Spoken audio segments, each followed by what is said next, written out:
character, you don't have it.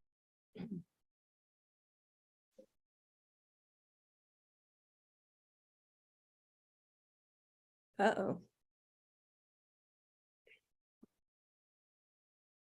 What did that say? It's true. I want custom live streaming service. We lose Jim? Did we lose Jim? Yes. No. Is anyone else hearing Jim? No, Jim like popped off, just came back and has popped off again. So we've lost him for a second. Hopefully he'll join us in a moment. Are you unmuted now? Yes. Okay. Maybe he went to shit around the pool.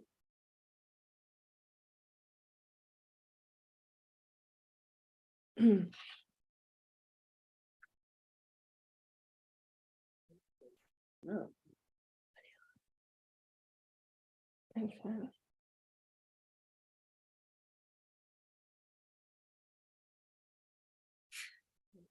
Okay, thank you. Had to press another button again.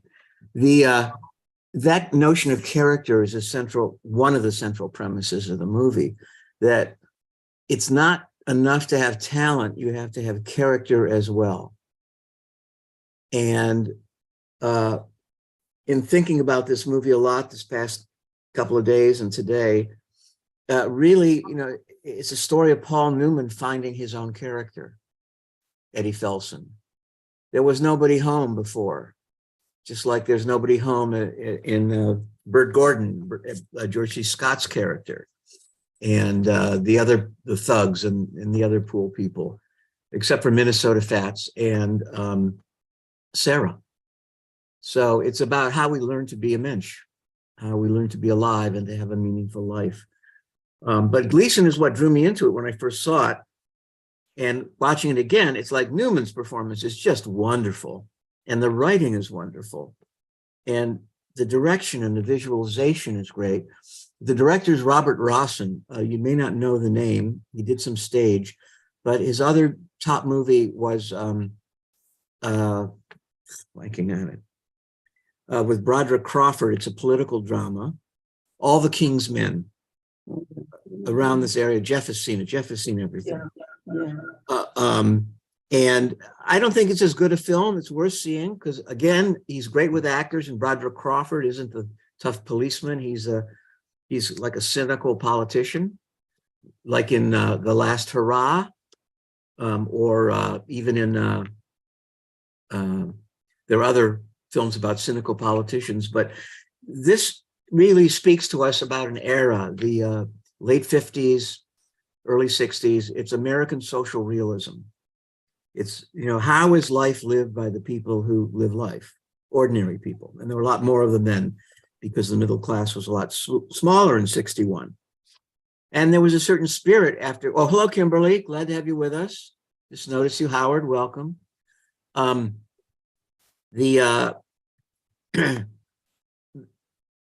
middle class was a lot smaller then. So for some reason, income inequality was noticed less than it is now, although it's much greater now. But there was a heavy conscience. It may have come out of the Depression and the FDR efforts to bring us out of depression with all the social services and the employment programs that he created. He understood that we had to take care of everybody and give them jobs and keep people employed in something meaningful. And there's this spirit of American humanism.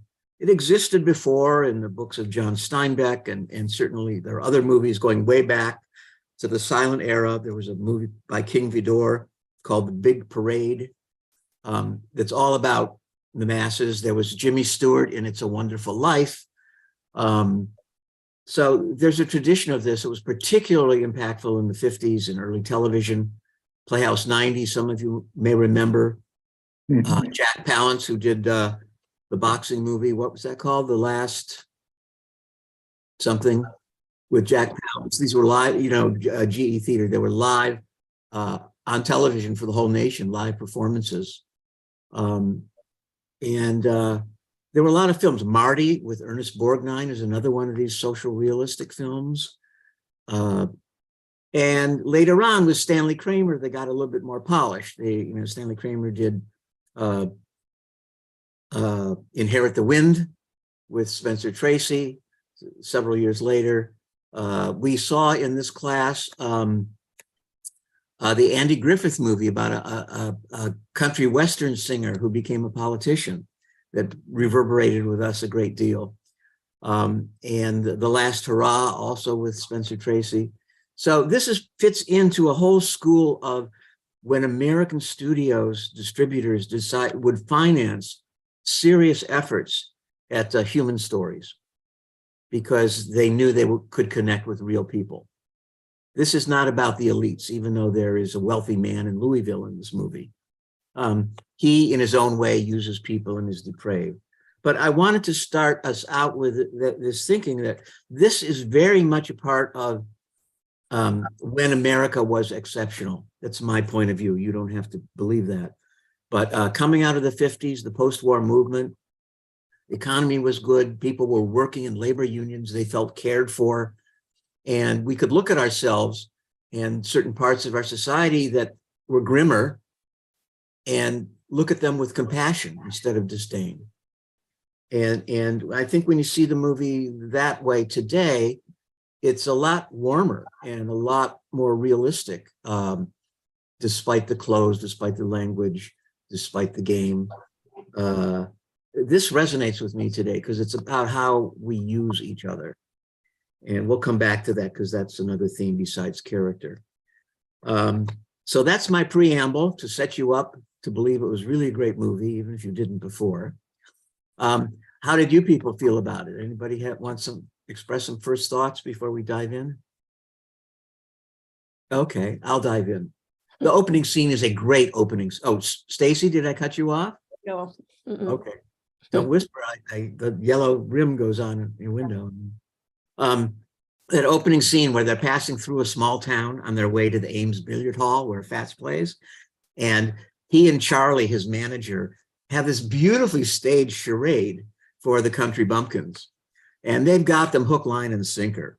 And sure, all they get away with is $105, but it's like, it's lunch for a couple of days for them, or the night's lodging. That's how they finance their road trip to get to Ames, Iowa. What did you think of that scene? Did you know they were, of course, the movie's called The Hustler.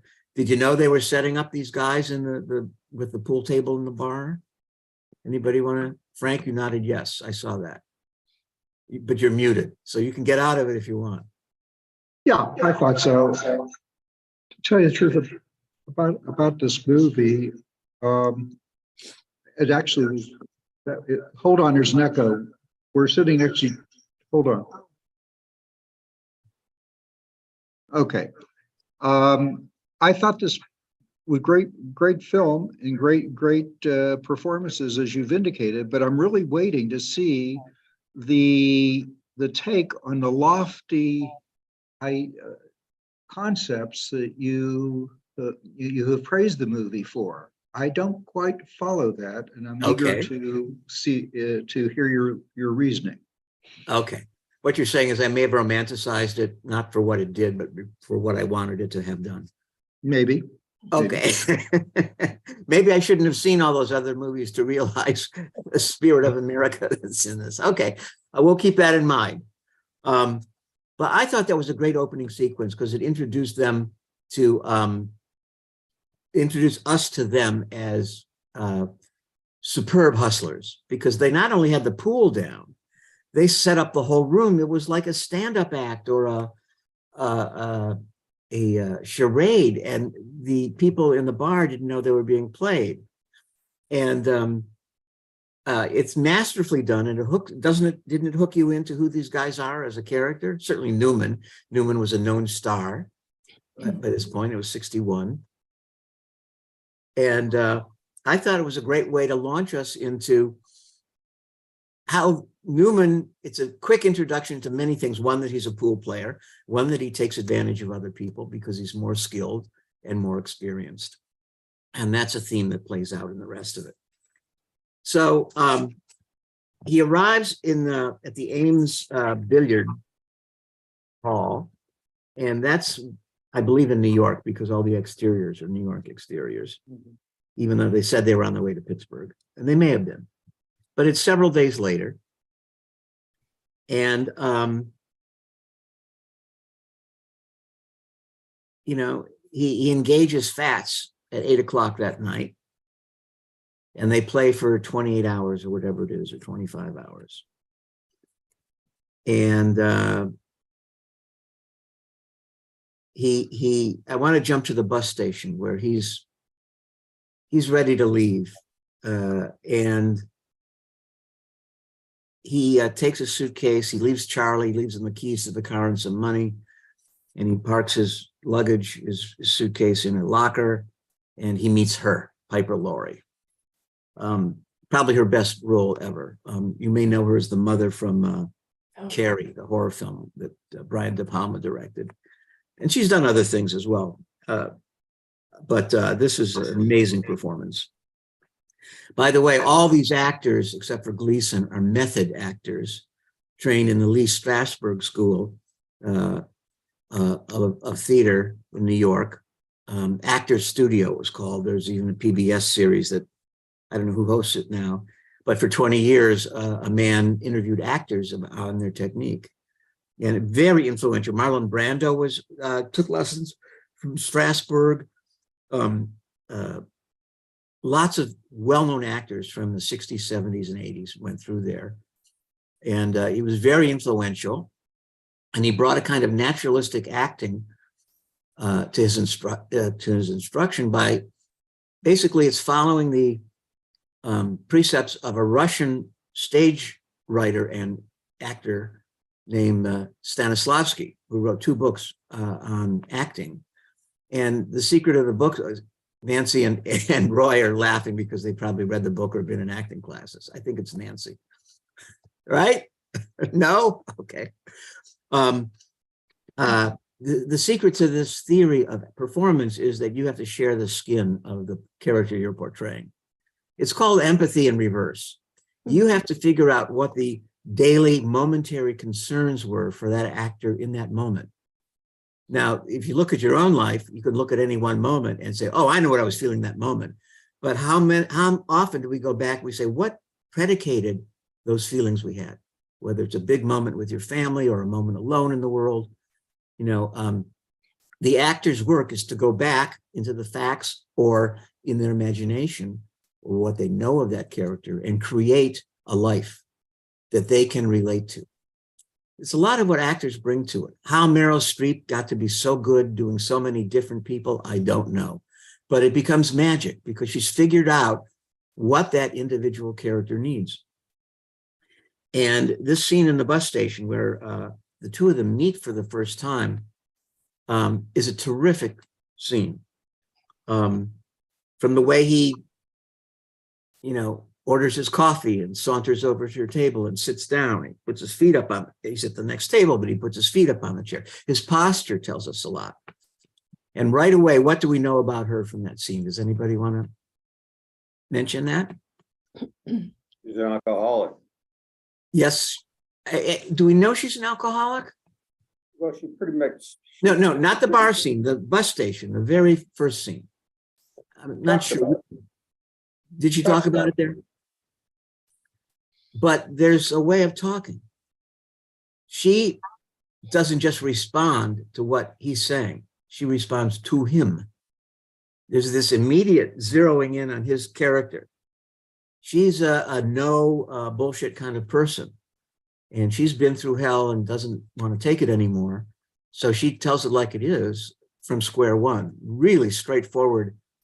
I don't want to say assertive because she's kind of defeated, but she's realistic to a fault. And this does not open up the best of life to her own or anybody else's. And of course, what is he? He's already been established in the small town scene as a great reader of the audience. And he responds in a way where he can go 1-for-1 with her in the exchange they have. And it's like they're jousting with each other. not necessarily for dominance, but to say, I know what you're doing and I know what you're doing. And he passes out because he's, didn't spend the night in the hotel in the chair, and she leaves and grabs the check, pays for the 3 coffees they had. And he sees she's not there, so he goes to the bar across the street, and then he sees her again, and she's in a different mood because she's had a couple of scotches. Right. And that's another astonishing scene, because again, they continue to suss each other out. And I don't know that any of it was improvised, but I just think that the way they go off to go to her place, because he's offering her a bottle, right? She's already confessed that she's a drinker. She doesn't go at 4 a.m. to the bus station to read. She's waiting for the bars to open at 8 o'clock. And then they get to the front door. And what happens? He's got a bottle of scotch under his arm. They're at the front door. She says, "Why do you want me?" And he kisses her, in a fierce embrace. And it's too much for her. How did you people react to that? You're cheering for her because she had self-control? What did you think she's a strong woman or a weak woman who's protecting herself? Week. Weak. Yet she didn't let him in. Yvette. I think it's her inner strength, her character speaking. Mitch, did you want to say something? You're muted. Okay. I thought it was really interesting that I think she used the phrase, "You're too hungry." Yes. And this was before the Me Too move. What did she mean by that, Jeff? Too desperate. I mean, he essentially just wanted to use her for sexual purposes and or some kind of to fill the emptiness within himself, and she wasn't going to have any of it. And I don't know. And she saw it because she knows it in herself. She knows that feeling. I don't know whether it's my modern sensibilities looking back at this period of time, but I was a little, there was a part of me that was a little, and it captured the time, but the way the Black individual, was treated in the pool room. He was the African American. He was there to bring the towel out. He was there to put the talc on his hands and so forth, on Fat's hands. It just it because of my modern sensibility, yes, somehow it bothered me. Yeah. But I'm going to leave it at that. Okay. Now you recall she also limped. He had a disability too. Right. Yeah. So there's a connection there. It's not by chance that guy had a disability, or that he was Black even. Again, it's a commentary on the times. Black people were ignored. They were invisible, especially in a job like that. This was 1961 when it was made, and you could have said it's about a 1956 movie at time, and you would have accepted it. I thought the treatment of that guy was very sensitive, and even when like Minnesota Fats goes off to the bathroom or something and he follows, he was performing. There was a relationship there, an acknowledged relationship. So he was portrayed as a whole human being. It just wasn't a big part of the movie. But I agree. Our comment, Jeff, you are being too woke, excuse me, but you have to appreciate this for it didn't mean to be.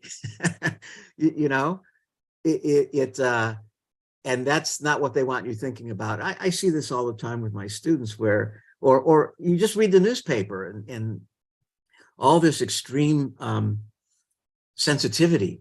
Not that you shouldn't continue to be sensitive, Jeffrey, but sometimes we mistake the forest for the trees. We get distracted in details, and it's not that they're not there. That it's it's that wasn't the purpose of it. So you have to set that aside. But I like that character a lot because I saw some of his face and he was performing.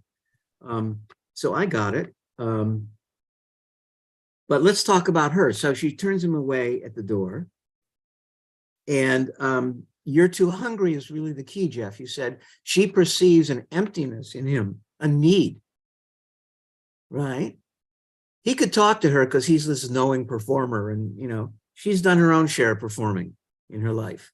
And she knows that all that performing she did didn't serve her very well. Right? And she sees in him that he's performing. You're too hungry. I see you need too much from me. It's not just sex. You need validation. You need love. You need someone to see you wholly, even in the moment when he wasn't seeing her wholly. Yeah, Frank. Might I like to interrupt? Yeah, I understand where you're coming from, having seen the rest of the film, but at that point, the viewer, Yeah. in that scene, which is fairly early in the movie, before we really know her in depth, how can you assume that to that point in the movie? Okay. I mean, I have seen it before. In a personality, in a history that you're explaining. It's a good point. I think in hindsight, she is such a knowing person in the bus station and in the bar. She's a tough talker. Yeah. This is not a stupid woman. This is a knowing, knowledgeable, sensitive woman who can very well see into other people. So when she said, "You're too hungry," I believe it's more than you just want sex. I mean, girls in high school used to say that all the time, and they were right. But this is different. He's at a certain point in his life, an inflection point where he's got to really grow up. And if he doesn't learn this trip what a meaningful life is all about, he's not going to learn it. I mean, for him, a meaningful life, his whole ambition is to beat Minnesota Fats. Right? That's it. I don't want to dominate that, and I'll stay Go quiet ahead. for a while after this. But on the Newman character, what struck me almost immediately is how he stood out in his polish, his use of language, his intellect persona, as opposed to all the other pool room characters that he associates with. And that I wondered about right from the beginning. Okay, well, how did the guy in Louisville get to be such a good billiards player? Yeah. He didn't learn that in the slums of Louisville. He was born into money, obviously. A lot older than Newman was at that point. How old do you Yes. think Newman supposed to be? What, in his early 30s maybe, Yeah, or late I think 20s, so. early 30s? Yeah, around the age he was. It's a good point you bring up. Am I reading it into her character? And I'm certainly reading it into the intention of the filmmakers. But she knocked me out with her delivery and the words she was given to say in those first two scenes. And that's what I felt when I saw it this afternoon. You don't have to agree. If you weren't ready for it, it's the film's fault. I've seen it two times before. Actually, I saw it 3 times total. So I was prepared for a lot of it.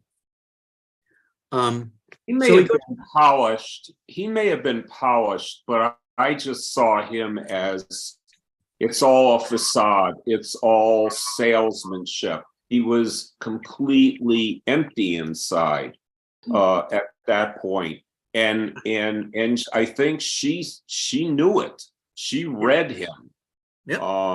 That's how I saw it. Okay. Did anybody else agree? No, well, what I saw was just the whole concept of total and complete narcissism in a character, but he combines it with an obsessiveness. That's an interesting combination. Somebody's so narcissistic, but also so obsessive that his sole goal is to just beat this one other pool player. You talking about Donald? You talking about Donald? No, I'm talking about I'm talking about the comparison to Donald. Yeah. Yes. He was obsessive. The whole world was But his. he's narcissistic. Yes.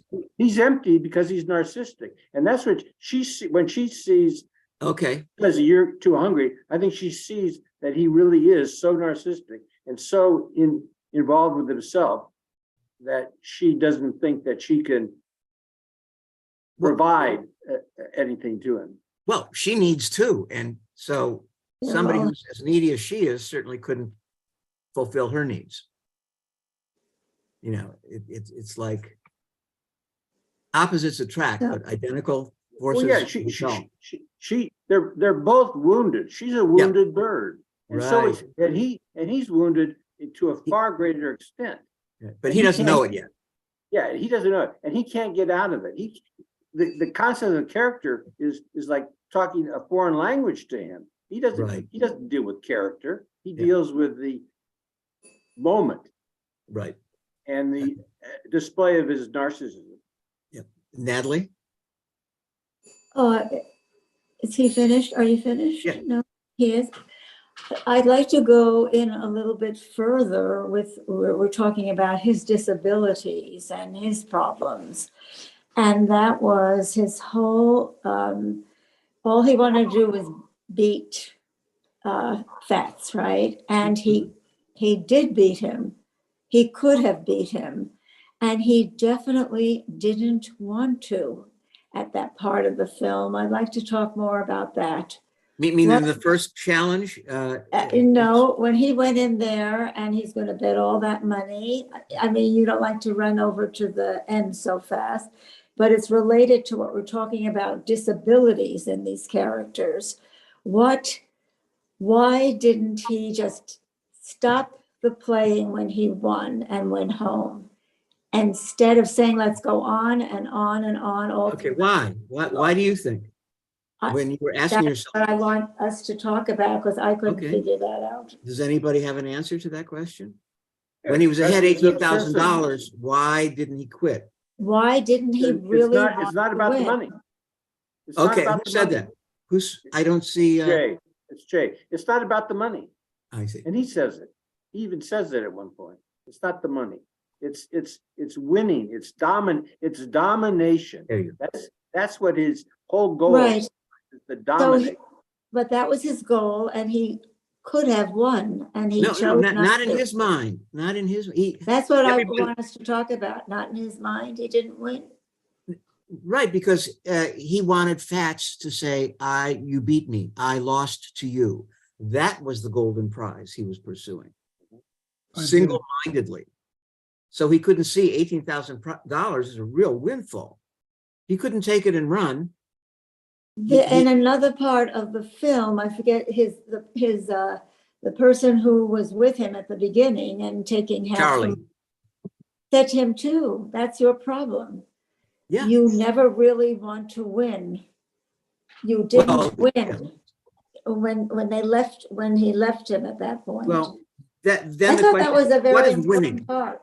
The question is, what is winning and for whom? And she says that way deep into the movie. I forget the scene. I have a note here. What does winning mean? She says that to George C. Scott in the hotel room at some point. You know, he said, it's only about the money. And she said, well, you're empty, you know, just like she said to Paul Newman, to Eddie. And the lines are drawn there. Let's get back to that, because that is a very important scene and it's a very important concept. What is winning to you? And Right. when you're single-mindedly trying to win based on such a narrow parameter of either the money or even Fats saying, you beat me, kid, you get into trouble because you ignore the other ways that you might be successful in life. But he's totally lived a life that's ignored his own emotional needs other than pool, right? He's not a giving guy. You know, if anything, I had a problem with the movie that suddenly he's almost too good to her right away. Right. They're a little too lovey-dovey, and that I don't know what you would have written to tell that differently. You'll notice they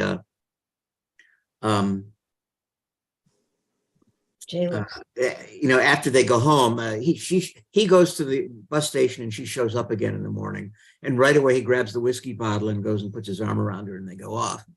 And the next scene is the shutters opening up on a window and they're in bed. So, you know, it's like, you know what they did. And he's a different person. He's chummy with her. His facade is down a little bit even. He's still making light of everything, but he's a lot more personable with her and she with him, which is not surprising considering what they just did. And they both are needy people. So it's like there's a chink in both their armor. We learn. They set up house together. She buys groceries for him, even though she doesn't cook.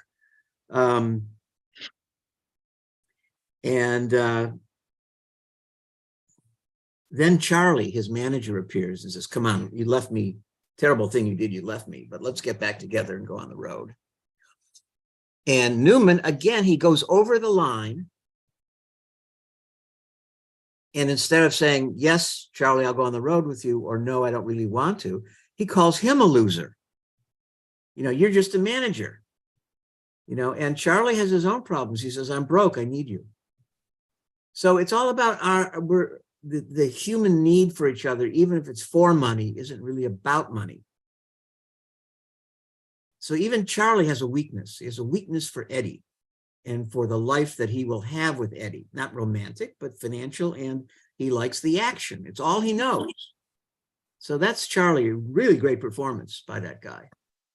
By the way, Yeah. The weakness, he's obviously an alcoholic and et cetera, but gambling, in the sense of gambling, is a disease as well, as we know. Yes, it is. And he obviously suffers from that. Yeah, That's he was wounded. He was it's the wounded in a big thrill way. of the rush of Right. winning that he gets from that, and it's a disease. He's an addicted gambler. Right. Yeah. And so is Bert Gordon, and, you know, and Minnesota Fats has his own addiction, you know, to, even though he's cool about it. Mitchell, what's up? I just wanted to mention about the game of pool, unlike many sports games, doesn't have a goal line. And it doesn't have a winner until you declared that you say uncle and give up. And I think that the writer of the film chose pool because there is no end game until somebody says, I give up. Good Unlike point. other sports. The individual games, I think, all ended at 125 balls. Yes.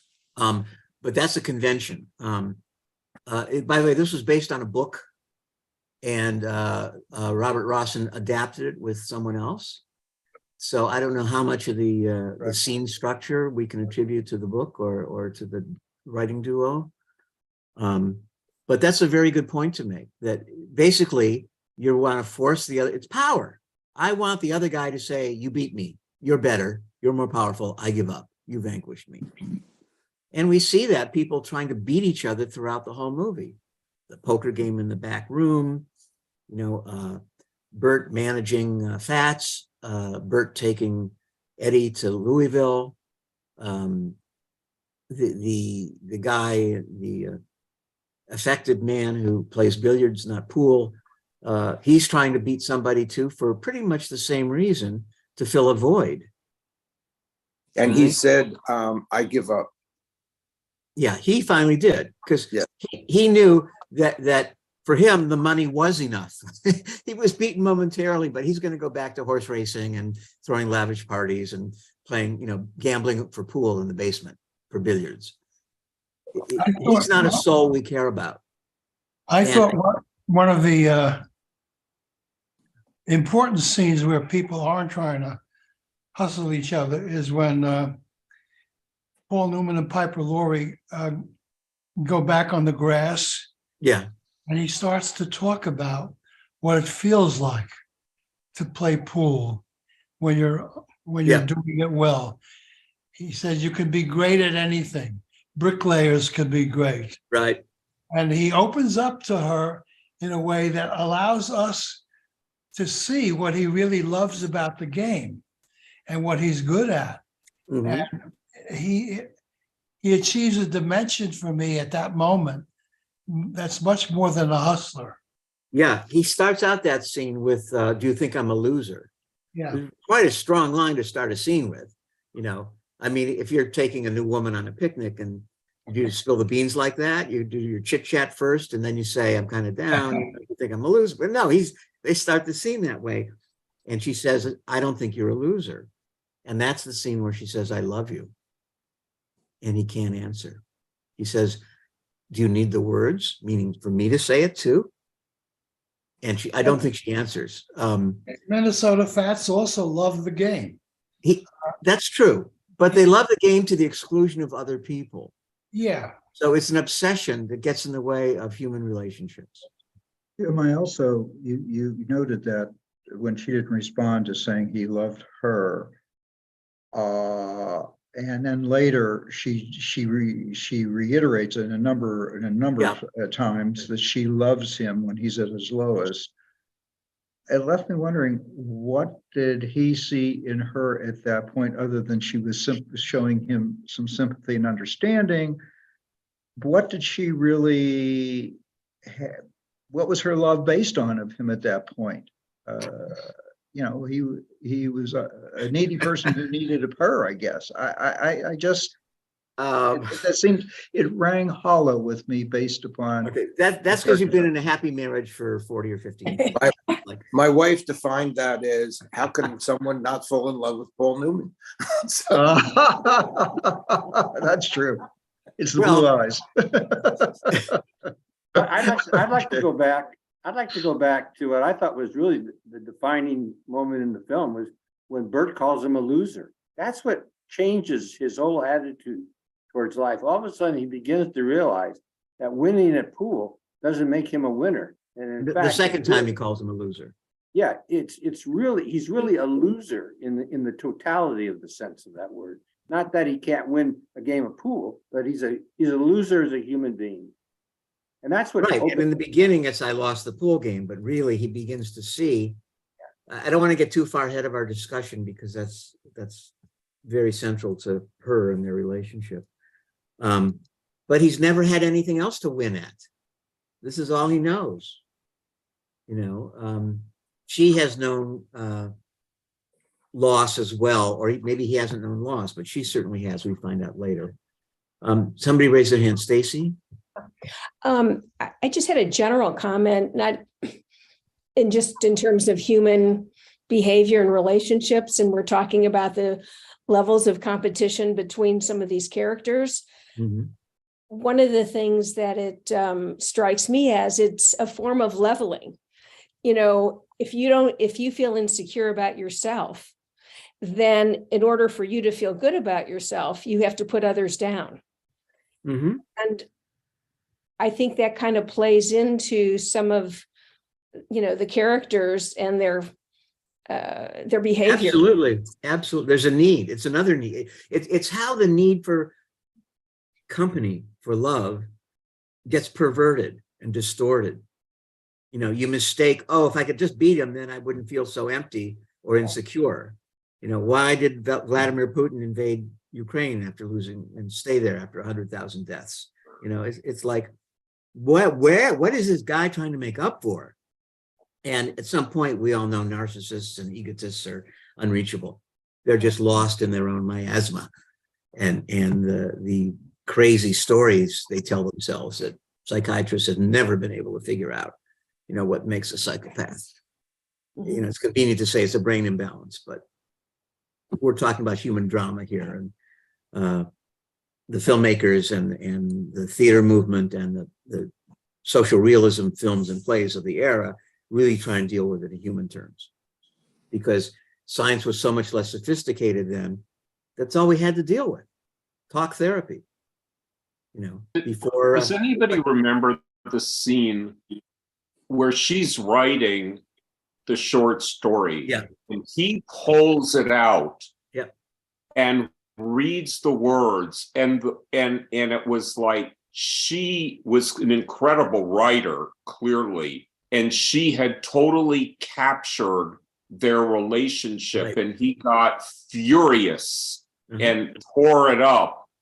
But I don't remember exactly what was on the There was page. one word There was one word. She said, what do we have in a relationship but The M of the D, depravity? depravity. Nobody had ever called him a depraved before, Mhm. right? It's like you bum, you pool player, you gutter trash, you whatever. I'm a damn good pool player, so I don't care if you think that's trash. But depraved, and it's calling into question his whole life because he's a con artist. As a hustler, he fooled people into gambling because they thought they could beat him. And they thought they could beat him because he was a good actor. He could disguise his skill and his knowingness. He played another character than the one he was. So this theme of, at some point, I don't know where she says it, it's much later on, you wear a mask. Mhm. Everybody wears a mask. So Jeff, I'm glad you put your finger on that, because that's really so much of what it's about, is that when we're insecure, we grasp at the wrong solutions, right? We find the wrong solutions to our insecurity, whether it's being mean to others, demeaning them, vanquishing them, cheating them, betraying them. I listen to, the extremists on the right and the patriots and the racists. And I keep saying, where did they get so damaged that they have to do this to other people? Where does the hatred come from? And it's not just hatred because it's not personal, it's generalized hatred, which is, of course, explainable by the fact that they can't even face their real hatred if it's someone they hate. So it's this process of denial is what keeps Paul Newman back. And the others are happy with their own denial. George C. Scott doesn't care if he's alone in the world. He's got a nice car outside and he gets a new one every year so he can show everybody how successful he is, right? And Fats Domino just beats another pool player. He beats all comers. So he's satisfied with where he is. So it's like he's got that to fall back on. But when Newman gets beat, what does he have? That's Domino. Yeah, that was what they call Oh. Minnesota. Yeah. Mute yourselves, Rosalind, please. So it's like they're all using their powers of denial to say, I don't need anything else. So this is enough. I don't feel assaulted because I know I can fall back on my pool skills or my ability to finance pool hustlers or my ability to play poker or whatever they are, or like the guy in Louisville can fall back on his family fortune. But Paul Newman's different. This is a singular personality that we're dealing with here. And she sees it. She sees his vulnerability and she helps him see it. And I think we can move on to how she helps him see it. I think the picnic scene, that's a very important scene. Whoever said that, who brought that up? Somebody did. Okay, don't take credit for it. But it's a change in the relationship, the picnic scene. Let me look at my notes. What happens?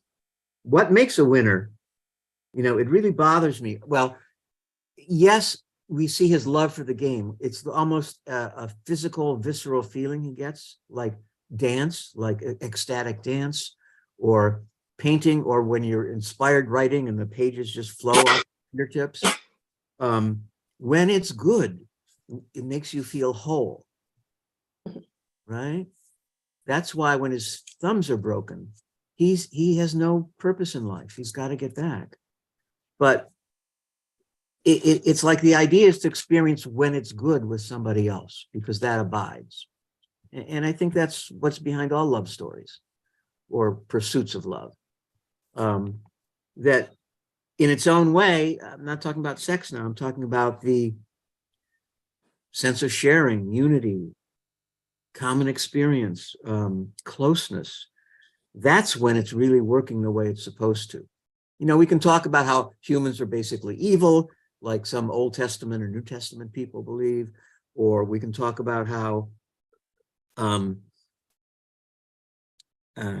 is all you need, but it's an accomplishment. And, we can all look at the relationships we've had that we see as positive as being, wow, animals do it. Some animals, some don't, never do. That's okay. But there's something about mammals that really, it's like, that's our highest calling. John Milton, the British poet who wrote Paradise Lost, he said, the proper study of mankind is man. Great quote. And it's like, we know ourselves better than we know anything else in the world, than we can know anything else. If we'd only search our souls, our consciences. So we're really talking about, that was a beautiful thing, that description of the harmony, the beauty, the rhythm of when Poole is right, when everything's going. But hopefully we've all felt that, at some point in our lives. And we realize it's not going to happen every minute of the day, right? And that's when addiction is, when we start chasing after those highs as a way of living a whole life, whether it's gambling, drugs, sex, other addictions, compulsions. We're trying to make up for our wounds and where we're empty. And everybody's got a piece missing in this movie. Even the disabled Black custodian at the pool parlor. Everybody's wounded. Even the thugs, who beat him up. They're livid because he showed them up, because they can't laugh and say, we got taken. They say, we got taken and we're going to get even with you and show you, so we can establish our dominance again, because you showed us that you were a better pool player. It's like everybody's got an axe to grind against somebody else. She's the only one who loves unconditionally. She's willing to risk it all for him. And it's more than a romance. You see people reaching out for each other across that chasm, that void they feel in themselves, despite it, trying to fill it with each other. But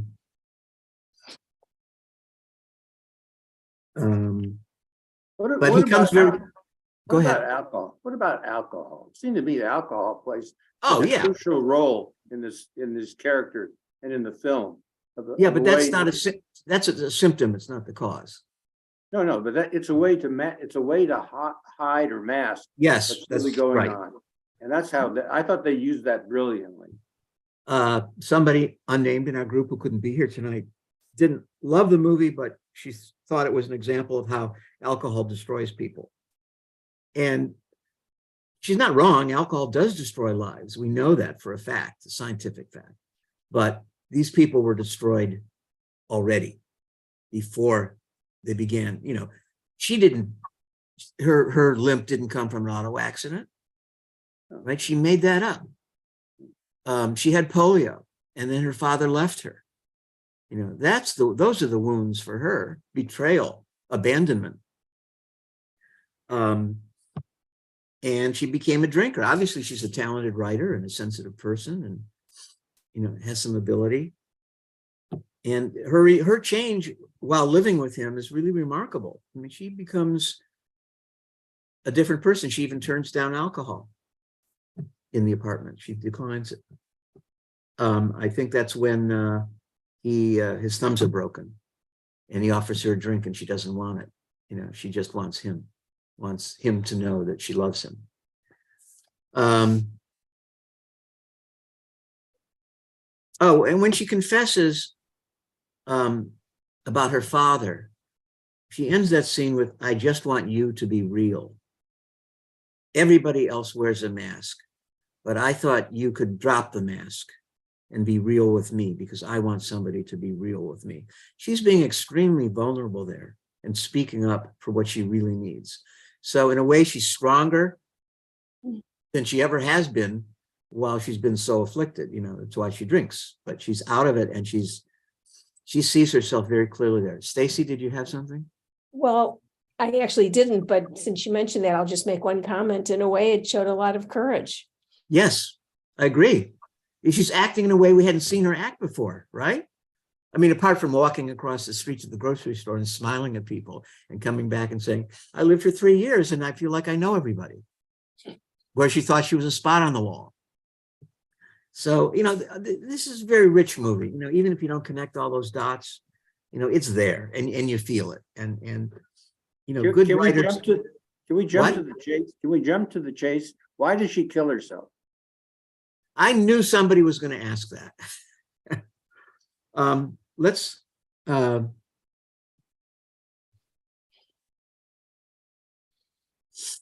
well, okay, so we can abandon the billiard match. Again, he loses. It's just like the Fats Domino confrontation. He loses the preliminary rounds and then begs, you know, he's so determined, so convinced of his own power that he can beat this guy that he gets George C. Scott to finance him for another round. And, you know, fade out, fade in, the rich guy owes him $12,000 because he was defeated. And Newman decides to walk back to decompress, I think. And it's not quite clear what his motivation is. But he's not thinking that Bert Gordon is going to go back and seduce his girlfriend. But he goes back and they have a very interesting confrontation. She confronts him for what he's doing with not just Eddie, but all the other people he's managed. You use people for your own benefit, for money. And it comes to a head when he says, let me do what I want with Eddie. It's about as blatant a manipulation, you know, a declaration of manipulation as you can get. And that just jumped out at me as she's powerless because she knows Eddie's, having declared his need to play pool because it's all he can do great. And then this guy has his hooks into Eddie deeper because he can offer him pool games. So she's lost because he says, he threatens her. He says, I can make life very hard for you. But what she's realizing in that moment is that she's lost Eddie because this guy has more control over Eddie than she does. Why she goes into his room and says, do you have a drink? I mean, that's playing out the loser card. Remember, you lost because you want to lose. Being drunk is an excuse for losing. Everybody wants an excuse for being a failure. So she goes back and she says, do you want a drink? It's not just, okay, I'll sleep with you, because he's embraced her roughly before in her side of the suite. But it's saying, you got me, I'm powerless, give me a drink to make this easier.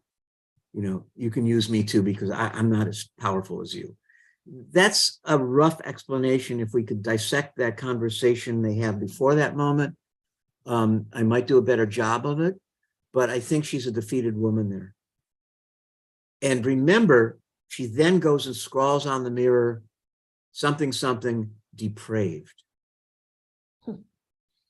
Just like in the short story, Depravity. So she's filled with self-contempt. And that's why she kills herself. She can't deal with the burden of who she is. She hasn't been able to heal herself to that point. And the capitulation, yes, it's a betrayal of Eddie, but she knows Eddie is going to betray her all the time for pool. She feels. So I hope that's a reasonable explanation for you. If it isn't, we can take it further. I'm kind of out of luck on that, but the depraved is a key, that it's self-hatred. You know, when people do, you know, it's self-hatred. People act out on other people because it's what they wanted somebody to do to them. It's I have to dominate you because I feel so weak.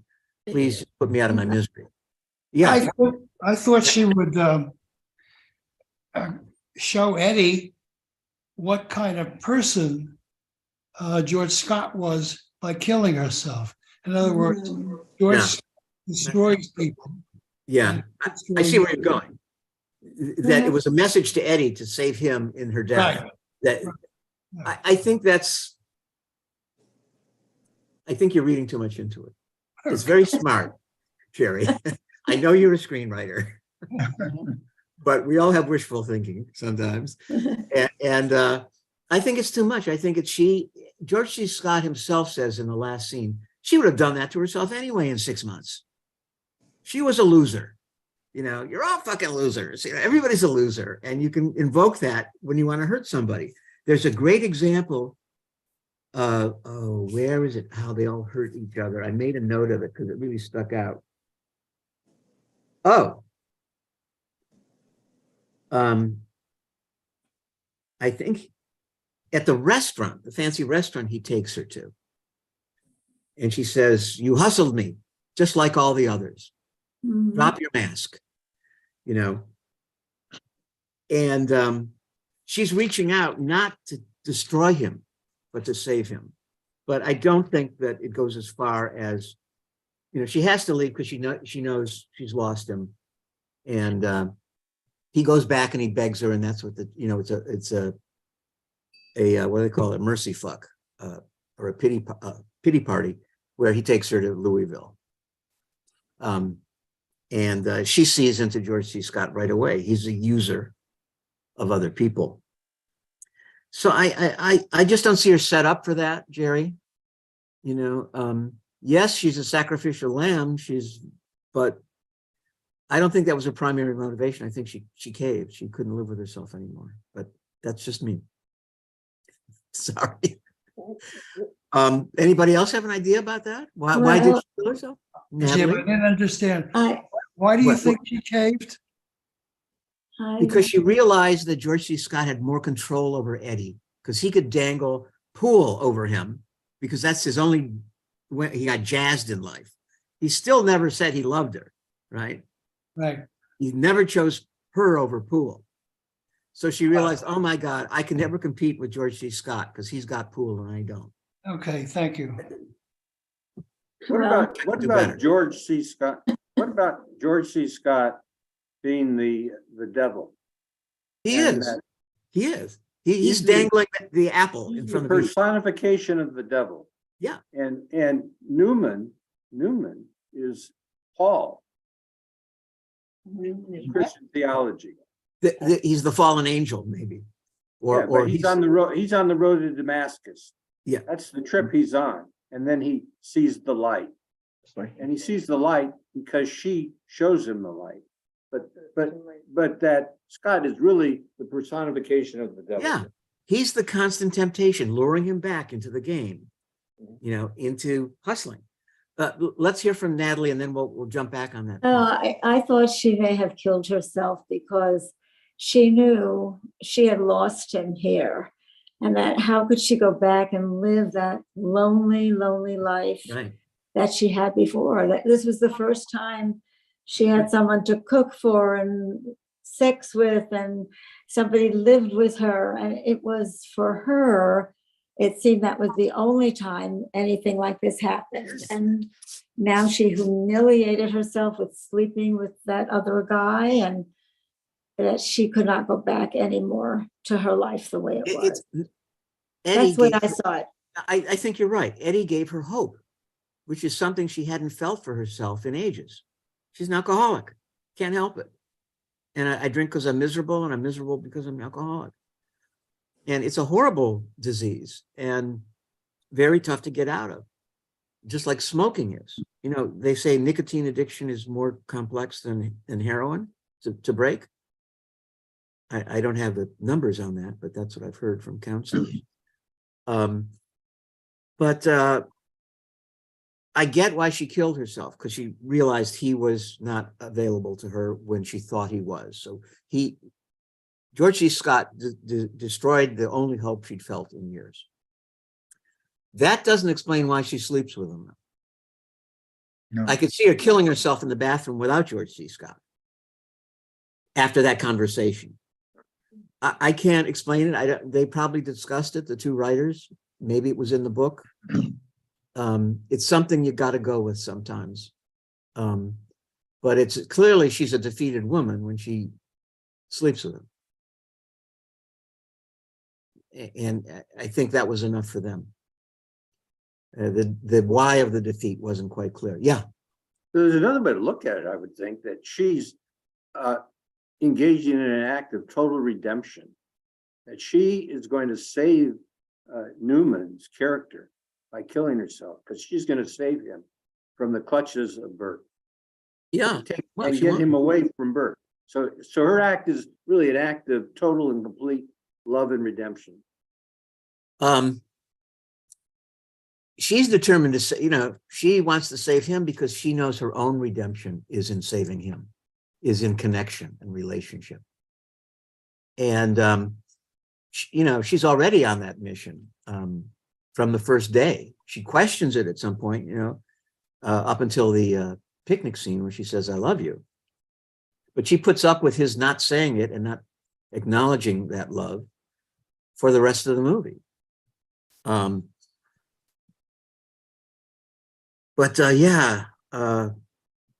George C. Scott is Satan. It's always that dangerous threat out there. And it's a part of Newman too, about who Fast Eddie is and all the others. Everybody has a hook that they're vulnerable to, is a message from it. Late in the movie, she says, don't wear a mask.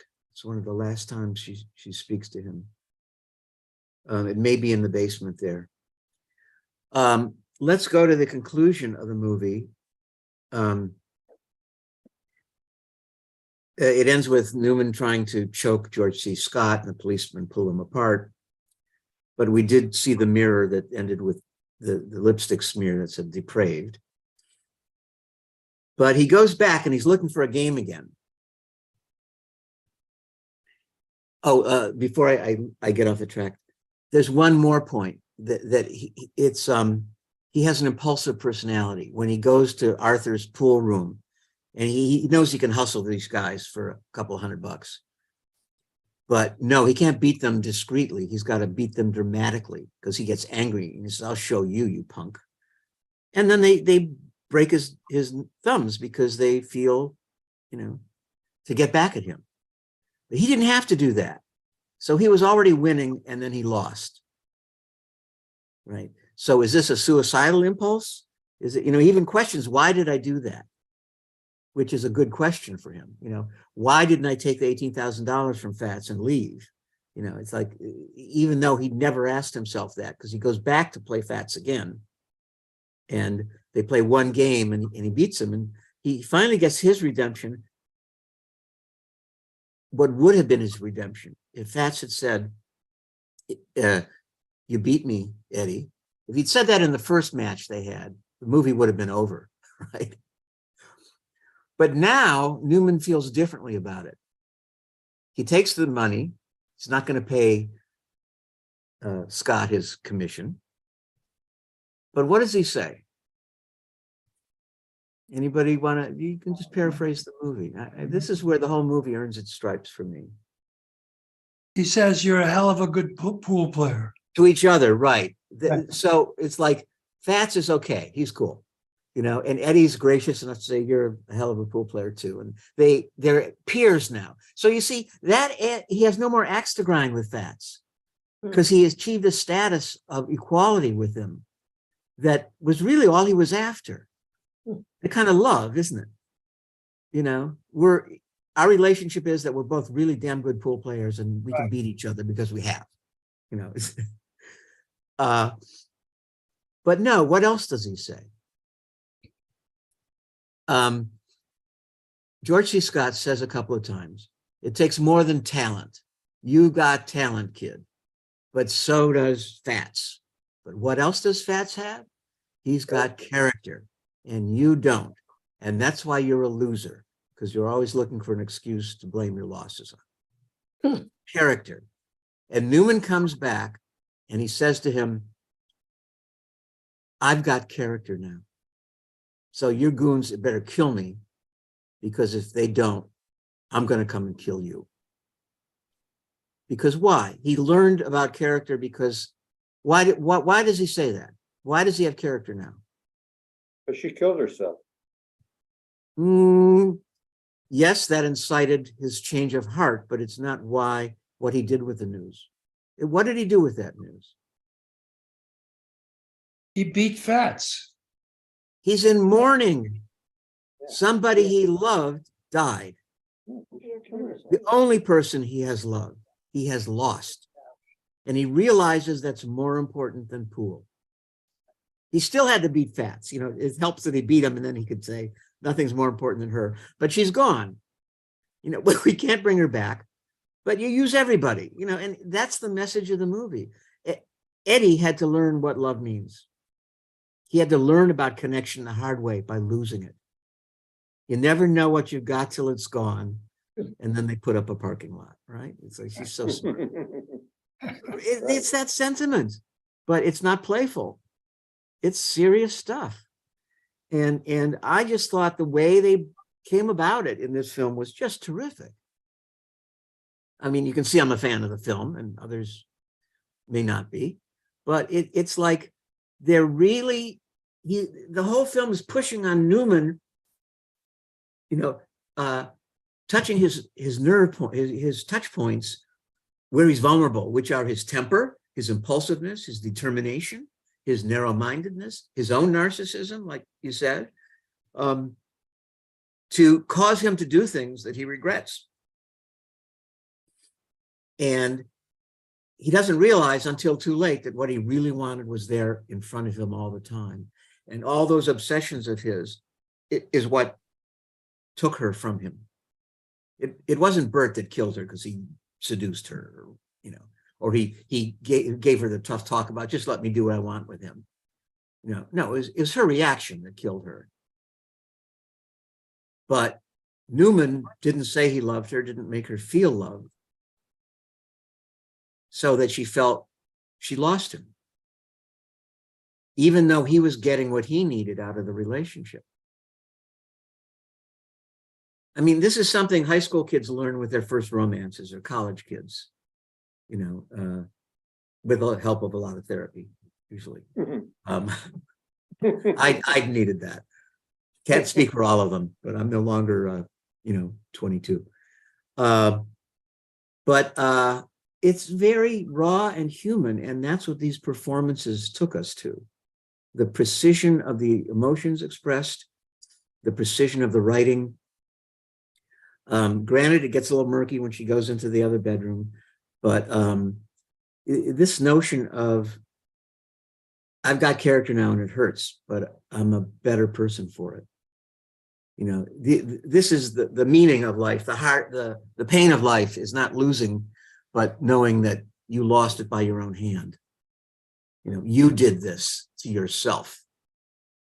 And that's how we learn the most, isn't it? By personal experience. You know, how will the Israelis and the Palestinians ever find peace? Is for them to see each other's situation from the other point of view. To treat them like, you know, it's the golden rule. Treat them as you would have them treat you. And without throwing stones across, you know, or rockets across the border. And it's very difficult there. But I bring that up to talk about, until you have an essential connection with another person, you can't really move forward from wherever the impasse is. So does anybody else want to make a comment on the movie? That's, I'm sorry to sermonize about it, but it just spoke so eloquently to me. It's like, this is why, films like this are why I went into filmmaking, to do that to other people. Is it, yeah? Can I talk? Oh, Yeah, Robbie, go ahead. I was thinking that maybe she went into the room with George C. Scott, because then she would have some control. Like, he wanted her, and the little control that she had over any of it, now she could seduce him in a way, go to him. But of course it was to the loss of everyone. But Yeah. what would have motivated her to want to do that? Submission. She was defeated. She accepts herself as a loser. Therefore, I'm going to play the loser's role, and I'll let him have me. I don't think she really was trying to manipulate him, because we all know him. She knows him thoroughly as a user of other people. He'd just power his way through, you know, any affection. He wouldn't feel it. So he wouldn't feel beholden to her. That's just my take on it. Mitch, did you have something? Yeah, I thought it was revenge sex for her but I also was curious, the casting of Piper Laurie, who really was the hub of so much of this movie. Yeah. It must have been a fascinating casting situation to figure out, because you've got three of the most powerful men in show business, Jackie Gleason and George Scott and Paul Newman, and how they decided on someone like Piper Laurie, and it's probably a story behind the story. Well, what do you think if she walked into your office in a casting session? You know, she's not the most beautiful woman in the world. She's not going to sell tickets. She's not that well known an actor. She was respected. But Yes. What are we looking for in that role? Total vulnerability. There you go, vulnerability. And that, you know, from first moment you see her. Reading a book in the bus station, drinking a coffee alone, and then talking tough to him. She'd play well against all this tough machismo that's going around the movie. She's the, you know, granted that may be a stereotype of the 50s, you know, when the book was written, of the recessive, passive, helpless female. But because we like her and we love her, we know that there's a whole human being there who's worthy of love, even though she's downtrodden. So I think it made sense to them to cast her. She's also a wonderful actor. I mean, this probably is the peak of her career. I don't know what she did after this, but again, all these actors are digging into the character they've invented for themselves, the psychology behind the actor that they read about in the script. And remember, the script was calculated because by the writers. So it's not like the actors are making it up out of whole cloth. The writers as well have this psychology in mind. Where is Paul Newman hurt? Where is he missing? Where, you know, where's the hole in each of them? Jackie Gleason doesn't have much of a visible hole. Was this picture or any of the actors up for Oscars that year? I don't know. Somebody might want to Google it. Roy is our Oscar. Yes, Joanne? they were up for Oscars. They were nominees, but they didn't. Who? All three of them? I know that Newman was, and it may have been one Best Picture too. They were nominated, but they didn't win. Yeah, There- okay. there are Joanne? Eight nominations, There but I was, don't know which they were. they had 2 wins. I don't know what categories though. I see. Okay, so anybody else? I had a comment. I'm not sure it's related to anything we're talking about, but Gleason and Newman are the only ones with real abilities that they've developed. They have great skill as pool players. None of the other characters have any real skill. If you want to call George Scott's character a skill at hustling and making money, but it doesn't seem to me in any way equivalent to the skills that the other two have. I'll not tell your agent that you said that, Jerry. I was just going to say, managing the skills of others is a Yes. talent in and of itself. Oh, yeah? As Tom Cruise said, it's a thankless, soul-sucking job. So show me the money. I know it is a soul-sucking job because I know someone who had their soul sucked out by the perverted mindset of agencies. And there are many fine people on that side, but it's just set up for pettiness and meanness and falseness. Let's and end the incompetence.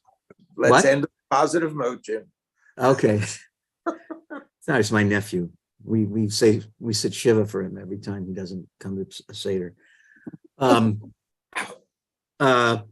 Jim, you could tell my agent what you said, what I said. But my point is, they go on and continue to lead their lives. Right. And it's their skill that allows them to do that. Yes, well, they're master manipulators in their own way. Oh, cool. You know, you work for me, you know, one agent says to the other, you see that actor over there? He takes 90% of everything I earn. You know, that's the joke. Okay, so I hope you enjoyed the movie. I hope it moved you. Yeah. it was great. Sure. A lot of lessons there in living, frankly. You know, it's like, okay, so you guys didn't want to talk about it that much, but we did. But this is the kind of film that I try and select for us. Films that go deep, dig deep, touch us deeply, if we're lucky. And be prepared for more. You know, I'm happy to do it for 16 people because you're here and it seems to have touched you. So I guess I'm doing something right. Oh, by the way, about Paul Newman being the only good looking one in there. Last week, 2 weeks ago, what did we see? Oh. The Womanizer. Who was a womanizer? Hallelujah. Howard? Leonard Cohen. Hallelujah, Leonard Cohen. Leonard Cohen. Okay. Yeah. So Joy Chakwoody said, hey, or was it, I think it was Joy at the end, chimed in and said, hey, wait a second. He was really good looking. So you said that, Kimberly, I'm so sorry. That made it for me because again, it's like, give women some power, you know, they have free agency in this matter. And so, you know, it's not like he was evil. He probably had full consent with everybody he slept with. I'm sorry, Kimberly. That's okay. You know, you're welcome to chime in and sum up this whole conversation too with words of wisdom. All right, well, I hope I haven't offended you and you'll come back because it's always a pleasure to have you. Arlene Marshall, I didn't say hi. Stacy? Do you, Yes, yes, have you selected our next movie? I was going to wait till after the Oscars to do that. There's so many good ones. I mean, if people want to pay $12.95 to see Living, we can, but it's going to be $5 later, you know, so I don't know. I kind of resent that manipulation. A lot of first run films want $20 for a viewing, you know, before the theatrical release or too close to an awards. And it's like, I'm sorry, no, you know, we work for a living and I'm happy to pay you what's fair, but you know, it's like, I know that money's not going to very many people. It's mostly Netflix or Jeff Bezos. So I just didn't want to do that, you know, because the whole point is we see it on our own time. And yeah, Stacy. Well, the only thing I was going to say is, for me, I haven't even watched current movies that are out, you know, contemporaneously. Yeah. There's so many other good movies that, you know, are in libraries or whatever. Good movies have been made for 120 years. Right. So it's not like there's a dearth of, you know. By the way, if you are a LA library card holder and it's free, there is a site called Canopy. I've mentioned it before, Kanopy. And they have a terrific collection of classic movies, some that are not on the streaming services, mostly older films. They also have access to the Criterion collection, which are high-end, high-resolution masters that were made long after these films were released. So you're going to see the best-looking copy of it that exists today when you go to Canopy. If it's a Criterion one, they have other films. And just nose around. Jim, do you get Canopy through the library? Is that it?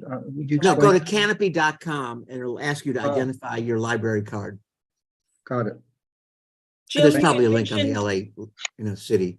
Jim, you had mentioned women talking that you wanted to Oh, do. yes. Yeah, I'll definitely program that. In 4 days, it's on Prime for $5.99. Okay, so you're ahead of me.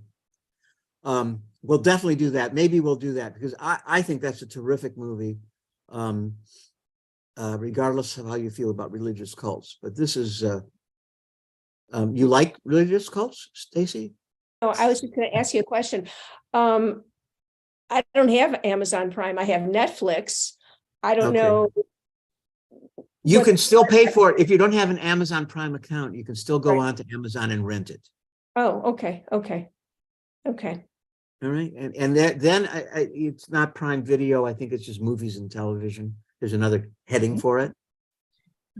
And they're not going to turn away your money. You know, Really? I don't Okay, really- you know, Jeff Bezos. absolutely. Okay. So, yes, Kimberly, women talking. And that's a tough one because they're like 8 different women characters and they each have a decided point of view. It's really hard to remember their names because they're complicated names and biblical and whatever. But so when you watch it, don't refer to the old one or the young one who's pregnant or the, you know, it's like try and catch their names. And I'll try and compile a list when I watch it again so we can talk about them. But the cast is terrific. The performances are terrific. The writing's terrific. This is such an expression of real thinking by feeling people. You know, it's basically a religious cult in the Midwest farming community. For decades, the men have been abusing the women, married or not, and young girls. And the women have known about it. And it comes to a head. And they say, the men get hauled off to jail, and while the men are in jail, because they finally called the authorities, 8 women sit down, and they're the judiciary, and they have to decide, what are we going to do? Are we going to stay and do nothing? Are we going to leave? Are we going to stay and try and change the men? It parses all the options really carefully, but it's not boring. It is women talking, but it's with a point of view. And it's very eloquent. So we'll definitely see that. And we'll see Living. I want to see Return to Seoul and it's not Return to Seoul. That's coming out soon too. But the other film, it's not Drive My Car. There are 3 Asian films and they're all terrific. We've seen Drive My Car. Nobody can help me out with that. Okay, I won't tell you what. Remember, we'll see that one, but it's very much like the Chinese or Japanese and Korean films we've seen already. Yeah. Anything else you want to see? Well, just one thought. You were talking a little bit about this film, Women Talking. I haven't seen it, but it reminded me of, was the film called The Chambers, where the judges took it upon themselves, where they weren't seeing justice in certain circumstances, and they kind of, I don't know if you say colluded, but it kind of reminded me. Okay, I can see how it would. I have not seen that movie. Yeah. Sounds like a thriller to me. I think it's an older film. I think it's been for a long time. Frank? Yes, as a professional in the industry and whatever, I can't let this go by without asking you who you think is going, what picture you think is going to be the best picture of the year award. Well, I'm not happy about it. But Everything Everywhere All at Once won the Directors Guild Award and many other critics awards. I think it's a juvenile piece of crap. And it's not a drama. They say, oh, it's about a mother trying to reconcile with her lesbian daughter in the megaverse, right? And it's like, it doesn't hang together and it's relentlessly intense. It's great cinematic filmmaking, but for what purpose? It doesn't take you to any emotional conclusion or resolution between the mother and the daughter. That's going to win quite a few awards. I mean, the filmmaking awards, sure, I can see it, but, and Michelle Yeoh, who plays the mother, she may get it. She's been nominated and won all over. And so that's going to be a big winner. I didn't care for it. I just watched Top Gun Maverick. It's a real stinker. I mean, if you take away the planes, it's just all these hokey melodramatic scenes with Tom Cruise trying to be in love with Jennifer Connelly. And the dialogue is like ham-fisted as can be, and the delivery is not much better. And it's like, you cringe. Every dialogue scene is cringeworthy. The plotting is okay, so the story folds back on itself with Val Kilmer, who's now dead, but they filmed a scene for the second one and they saved it for this. I don't know. You don't have to see that, even if your grandchildren say, oh, you got to see Top Gun. I mean, if you can lie through your teeth, watch it with them, and then have the flying stuff is fabulous. See, this is what Hollywood does so well: design, production, music, imagery. It's fabulous. This is like the most tempting imagery and audiovisual experience in the world. It's so seductive, and it can derail your sense of judgment too, because it can be fun, but it's not serious movie going. Nobody's changed for the better for having seen it. Nobody understands flying or love or betrayal anymore afterwards. You know, nobody feels differently as a human being after they've seen it, other than, oh, that was really great, let's go out to dinner. What? There's a real dearth of real drama among movies. Most of the movies are adventure and whiz bang, whatever, right? The whiz bangs. I mean, there's a dramatic structure. The concepts, the relationship concepts are dramatic. I don't question it, because it's all about loyalty and love in the family. And, you know, why did you deny him his papers? Because he wasn't ready, but also because his mother said, don't let him fly again. You know, they're talking a good show. They've watched a lot of movies, and they know the emotional strings to pull on the audience. It doesn't mean it's genuine. You got to feel it. But they can just be fun, can't they, Jim? They can be fun. That's why I recommended RRR.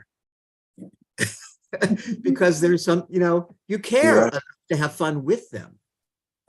You know, it's maybe I'm just, you know, I'm too much a curmudgeon in my age here, and too demanding that films should shake you up like The Hustler or, you know, The Survivor or any of the other wonderful films we've seen that are really about something. I do watch films for fun, and I can watch an action movie and enjoy it. But do see this RRR. It's available now on Amazon. It's an Indian movie. It looks and sounds like a Bollywood movie, but it tells a real story. There's fabulous music and dancing in it. There's jokes, there's humor, and there is drama. And I highly recommend. So yes, Joanne, I can have some fun. It's kind of mindless, but this had something extra. So you know, I know when I go overboard, my criticism, I can make people feel what's wrong with me. I like Maverick, but What about you're allowed. You're allowed. Yvette's not allowed though. She's special. What about Banshees of Shinigaro? Inisherin. Okay. Inisherin. A lot of people love that movie. A lot of adults our age love that movie. And I just found it too slow moving, you know.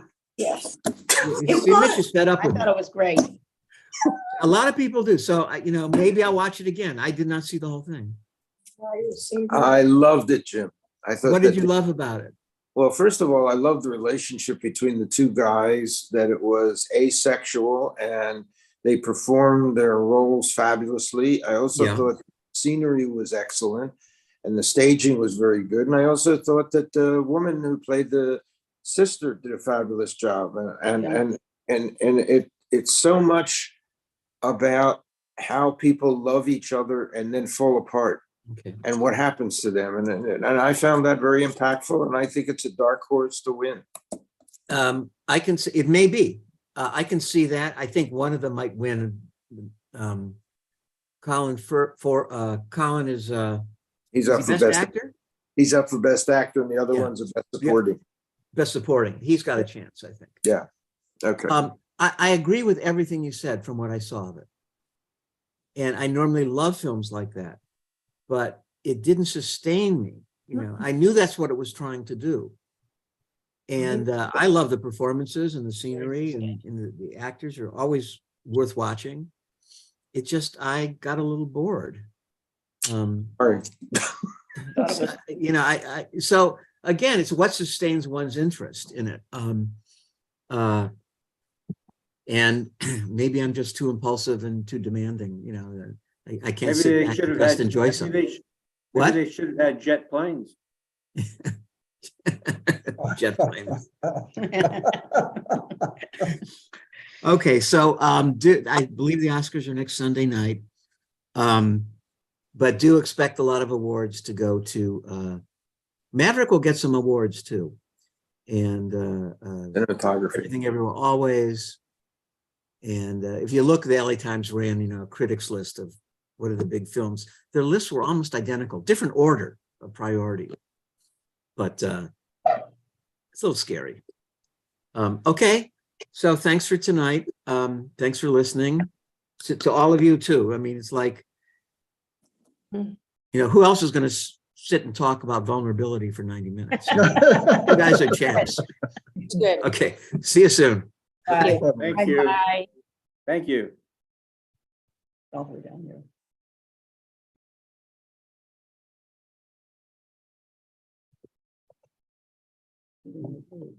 Okay. No, enter. Let's enter. Oh, yeah. Speed meeting.